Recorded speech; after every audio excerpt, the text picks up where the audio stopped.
Hi guys, welcome to my YouTube channel. So today we're going to be talking about the time I met Bow Wow.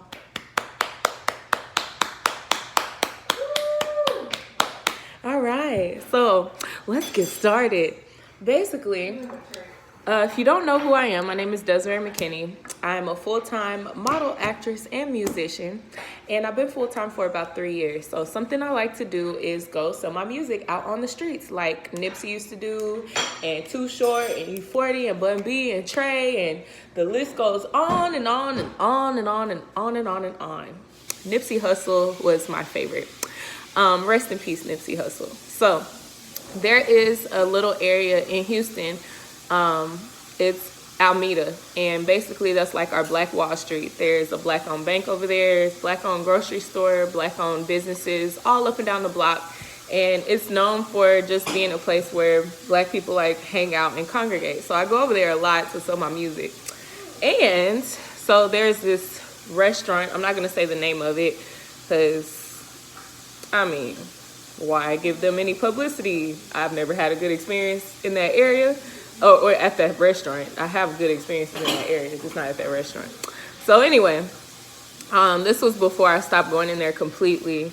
This was actually, I think, maybe my second time going in that restaurant, and I don't eat meat, so it's not like a big deal for me to eat there anyway. But I was inside, and what I do normally when I am selling my music is I'll have like a fanny pack around me. That makes it easier to like pull the music out, talk to people or whatever. So I had the fanny pack on, had my music inside. I have 2 albums, and there just happened to be, I actually was about to go home. So I was walking past that place, and there were 2 people that worked on the inside, and they knew me. So they were like, Desiree, Kevin Gates and Bow Wow and I think Moneybagg Yo are inside of this place right now. You need to go in there and talk to them about your music. And normally I'm like, yeah, you know, drop of a hat, but I go off of vibes really hard and like energy and stuff, and it just felt weird to go back. But I'm also a person that doesn't like to regret things. So I was like, y'all, we on spring break, so like my whole family's here. Y'all gonna hear noises in the background. It is what it is. Nails by Femi Beauty too, my best friend. But yeah, so I was like, something don't feel right with going back there. But I also, my dad's a mortician, so I don't like regretting stuff in my life. Like if I pass away, I want to know I did everything I could do for whatever. And like if you just never know what happens the next day. Like I could be sick the next day and can't do nothing. So I don't want to be like, oh, I should have did them last 2 things or whatever. You just never know.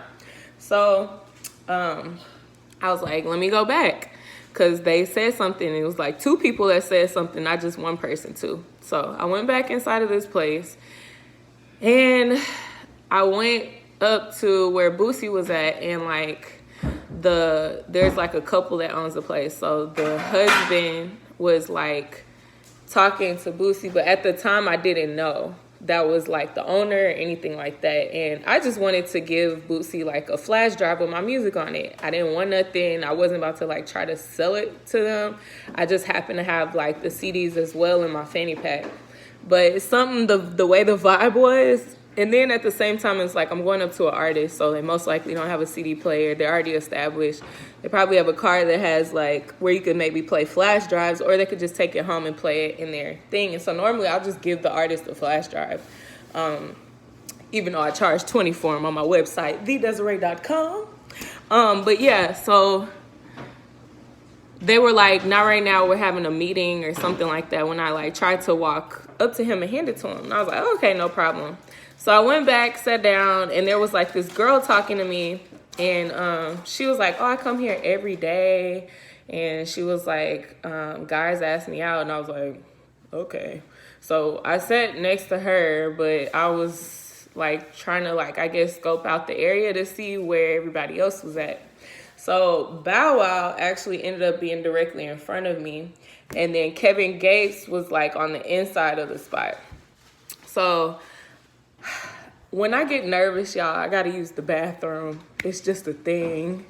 So You can't really tell when I'm nervous, but my body inside, I have to use the bathroom.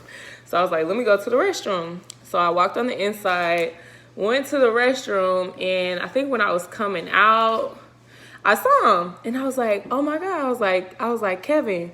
I said his name like I knew him, and he turned around. He didn't look irritated or anything. He used to sell his music too. I actually got his music for free from like a crackhead in Los Angeles right before I moved back to Houston. And I was jamming that album, and I look up to him too because he's independent. He bought all his stuff for the stage on his own. Like, he's done everything on his own. And like, I like people like that because labels will add stipulations to stuff. Hold on, I'm cooking hot dogs.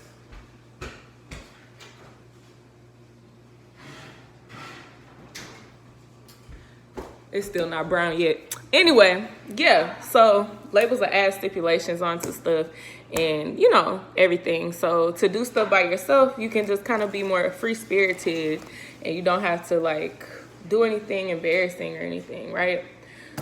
So anyway, they still need to cook a little bit. I'm not cooking it. I wanted it to be brown. I did. It's not a hot dog. It's the bread, and the bread needs to be brown.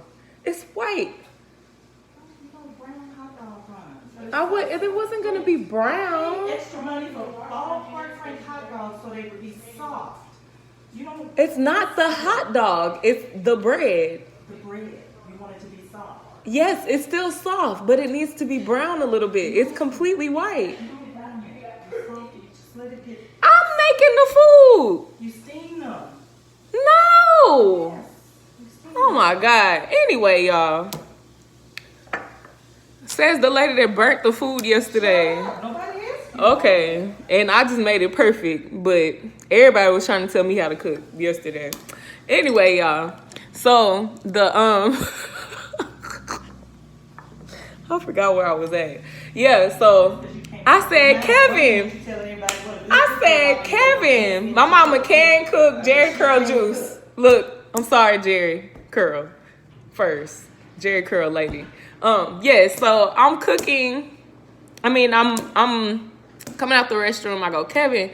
He turns around. I just wanted to hand him the flash drive. I had like 5. So the dude was like, oh, not right now. I think he was like security or something. I was like, Lord Jesus. I was like, okay, fine, whatever. So I'm like, the vibe is so ill. Like, I want to leave now. So I was like, let me just try to give the flash to one of the owners. So I go back to where the little girl is that be, you know, I guess working there, trying to get guys to take her out on dates every day. I don't know what extracurriculars she had going on, but I just went back and sat down. So the people in front of me, they were like in a section, I guess, or something. And I had a Death Row shirt on. I just happened to be wearing it that day. I did not know he was in town. I didn't know anything about that. And he was directly in front of me. You seeing stars? Yeah. So I basically went, oh, okay, here's Bow Wow. And I had this Death Row shirt on. Didn't even think like, oh, I have the Death Row shirt on. I didn't think much about it. The girl told me that the owner is right there. It was like a couple. So the lady was sitting directly in front of me. I had on like sweatpants, I think, and like the Death Row shirt and like some big gold hoop earrings. I look cute that day. I try to look cute every day. We at the beach right now on vacation, so I'm a little more laid back and my hair ain't done, but we were on the water. It's been nice. So basically, Bow Wow saw me and I wasn't even about to try to talk to him or hand him a flash drive or anything. But I wanted to give it to the owner at that point. Maybe they could just play the music there if they liked it. So I asked who the owner is, and the lady was like, oh, I'm the assistant. She was like, I'll give you the email address, and you can send it to the email address. So she starts reading the email address to me, and the owner's wife, which owns it as well, was like, oh, we not doing that. We're not doing that. That's not what we finna do. We ain't doing that. Child, Bow Wow looked over. His eyes bucked out of his head. The people in the section, eyes bucked out of their head. The husband had walked up and just heard her doing all that. His eyes bucked out of his head. I done been through so much trauma in my life. My eyes didn't buck out of my head, but I was just like, wow. I'm never coming back in here again. Internally, in my head, I was just like, okay, I'm never dealing with this again. I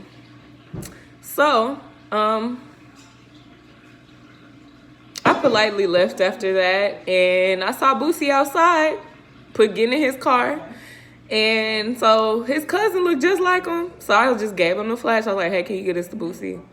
I was like, I promise he'll love my music, and you can hover over the flash drive to see everything. And he was like, okay, I will. I don't know if he did that day, but yeah, that's my story for when I met Bow Wow. So if I ever see him again, if I just go, I had a Death Row shirt on, and the lady was like, we're not doing that. That's not what we finna do. We're not doing that. Then maybe he'll remember. But yeah, that's my story time for my YouTube channel today. Thanks for watching. Go ahead, like, comment, subscribe, and I'll see y'all on the next video. Bye. Go to thedesiree.com to listen to my music.